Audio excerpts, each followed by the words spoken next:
Another thing which I would like to share with everyone, that I only attempted 3 questions out of 4. And these are my marks out of 3 questions. Wow. Wow, how did that happen? So tell me, what was the secret of attempting 3 out of 4 and getting the marks? How did you manage the marks? I mean, first, I would suggest everyone to practice a lot on Excel, as Soumya was suggesting. Even if you can get, so for example, Edu's team help us a lot related to any software if you want, like as ACCA. You can practice on ACCA website as well. So there are 2-3 platforms. So one is BPP, one is ACCA. You can choose anyone, but you have to practice. Or if you do not want to go this like this, what you can do is just sit at a place and target for a question. For example, if I talk about a consolidation question, just take the consolidation question, start reading and keep your time.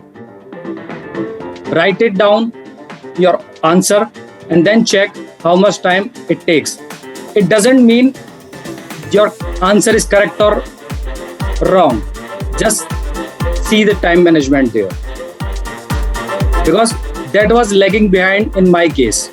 Another biggest blunder which I would say happened with me is that my 20 minutes was out of my box because of the technical issues.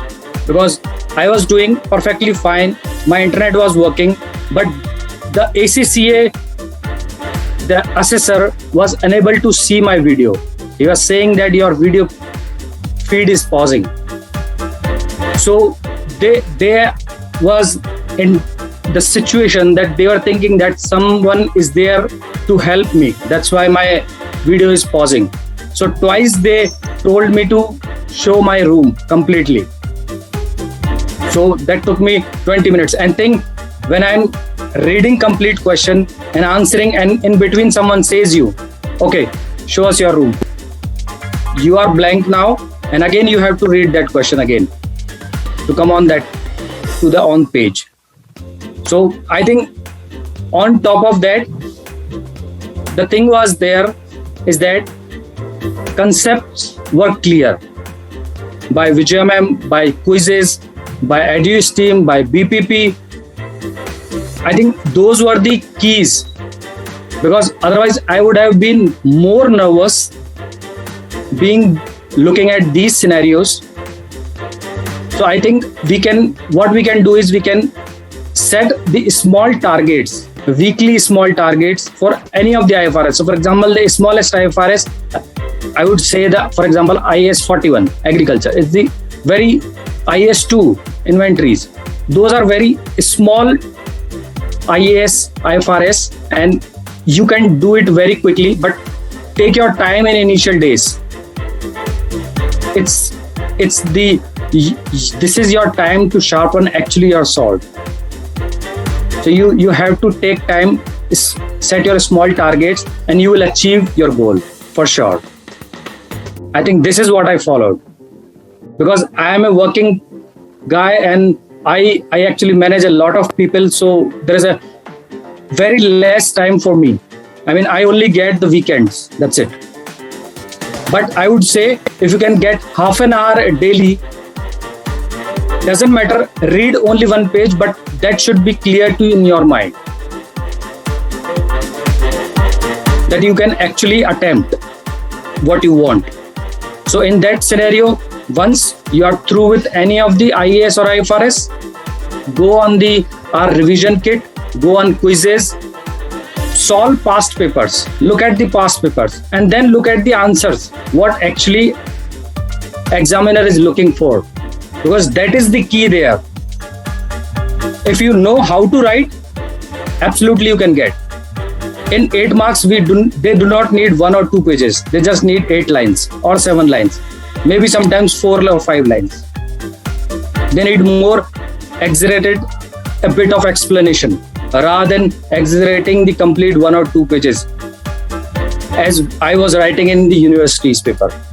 So this is completely different from there. So I think these are the few things which I would love to share with the group. And I think it may help them to get their goal and to achieve the ACCA certification. Absolutely.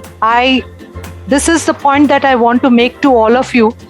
Now, Jitendra himself told us that English is not a worry. How did he manage? Because he understood what the examiner wanted and he answered accordingly.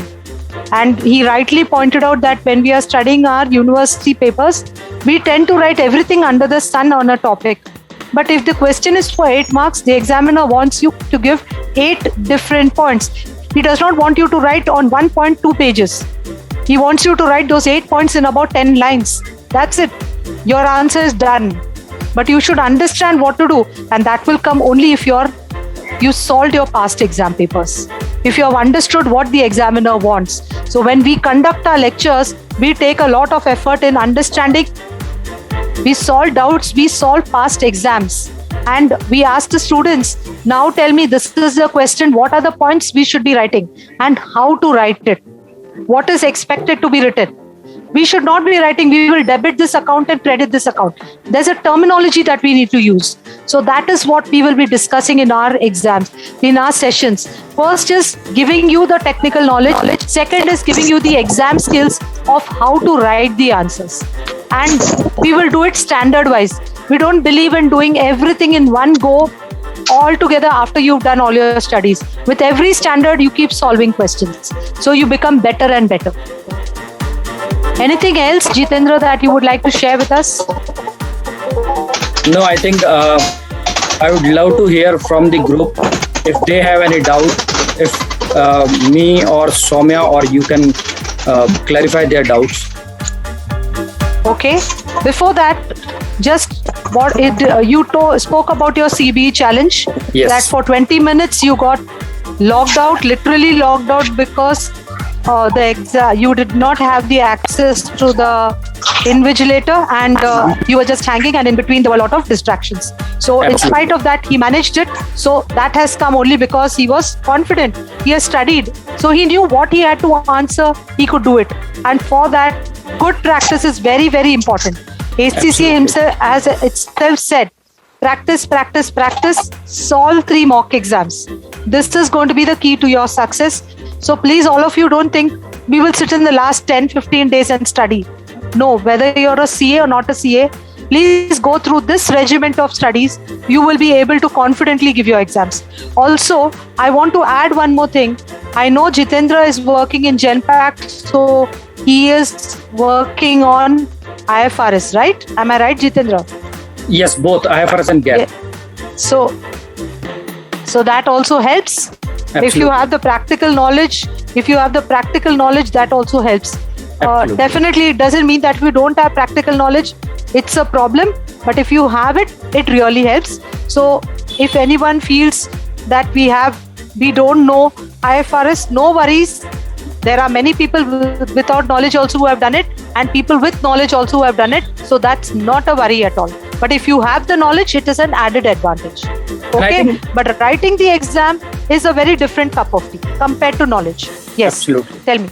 Everybody from the group can take my example. I was 0 on IFRS. 0 on everything if you will ask me. And I can share plenty of things which can actually give you your result. So it doesn't matter whether we know IFRS or not. Doesn't matter at all. Not even a single point of time it should come into your mind. It doesn't matter at all. Because you can clear, this should be on the day 1 and this should be on the last day. Because while looking at the examination and exam paper, I was not that much confident that I will clear. But I had something in my mind, yes, I know this question and I can write. That's it. Result, I was not worried. Because I know myself that I attempted only 3 questions. So I was also in dilemma that will I pass or not? I do not know. But yes, whatever I attempted, I know I am right. This was my actually the key summary of